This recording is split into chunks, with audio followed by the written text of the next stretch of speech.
Welcome back to KANG News. I'm Aisling. And I'm Audrey. Congratulations to these LWHS students whose papers have been published in the Journal of Student Research. Cassandra wrote about severe cognitive disabilities in online learning. Laura wrote about a selective bilingual advantage in high school studies. Vanilla wrote about Minecraft Education Edition's ability to create an effective and engaging learning experience. Way to represent LW. Speaking of representing, let's give a huge cheer for the KANG's varsity and JV football teams. Both teams defeated Ballard High School on Friday night to start the season on a winning note. The varsity team plays Inglemoor Saturday night. JV travels to Juanita on Monday, September 20th, and the C team takes on Inglemoor. Here's a look at the rest of the fall sports schedule for the coming week.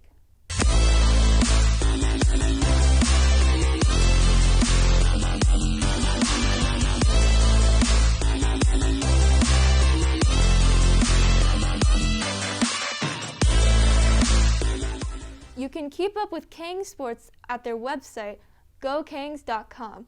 The past 18 months has been stressful for so many people, but especially those who struggle with depression, anxiety, and other mental health issues. This week is officially Suicide Awareness and Prevention Month, but in all honesty, we should be talking about this all the time, even if only to check in with our friends and classmates. Earlier today, we spoke with Bess Altamura, who is a social worker from Evergreen, about what we can do to help. So, what is your role here at LW? My role here at LW is to provide mental health support for students in need. So if a student is feeling anxious or overwhelmed or stressed about school or something that's going on at home, something going on with their friends, I can provide mental health support to them, and I can also get them connected to resources in the community. So why is this important to talk about? Mental health is super important to talk about, especially now during Suicide Prevention Week. Right. With COVID and a lot of pressure that students are feeling these days, it is so important now more than ever to just talk about how normal it is for a lot of these feelings to be going on, and to talk about the hope that it doesn't have to be forever, and that there are different coping skills that people can take on to kind of combat these feelings. Totally. So, in regards to that, what are some warning signs that we should look out for in students or anyone? For a student that might be thinking about suicide, so if you notice that your friend is more isolated or is not acting like themselves, like if they were super outgoing before, they're acting way more reserved and not wanting to hang out. If they are practicing poor hygiene, if they are not eating as much, or if they're eating way more than they used to, if they're not sleeping as well, there's a lot. If they're making comments like, I'm worthless, or I ruin everything, or, I wish I didn't have to be here anymore. If you notice self-harming behaviors in them. And it's important to, like, if your friend rolls out of bed and is like in their pajamas and didn't take a shower, that doesn't mean that they're suicidal. It's all of these things together is what is important to look out for. So what can you do to help for a friend, a family member, or anyone else? You can ask the question. I mean, point blank, a lot of people are afraid that if I ask my friend or family member, hey, are you feeling like killing yourself or committing suicide?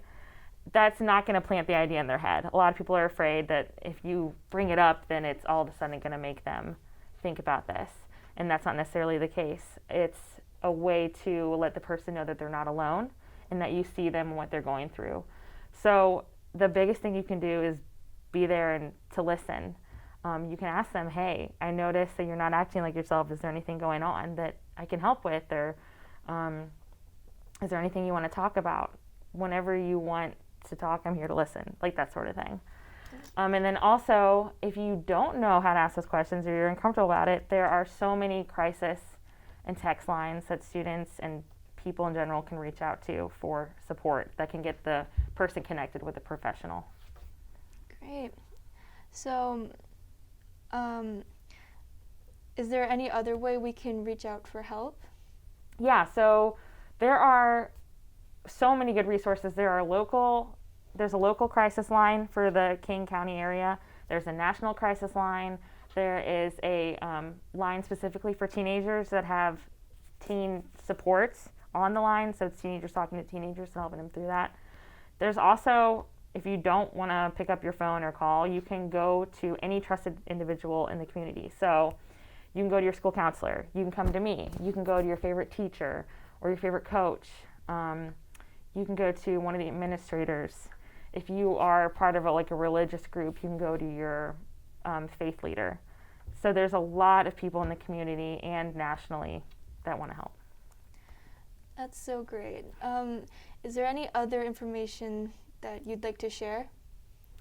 Yeah, I would just say don't be afraid to ask these questions. Don't be afraid to talk about how you're feeling. High school, youth, there's a lot going on, especially with COVID, and so don't be afraid of the big feelings that you're having. They are normal, they are valid, and there's help for them.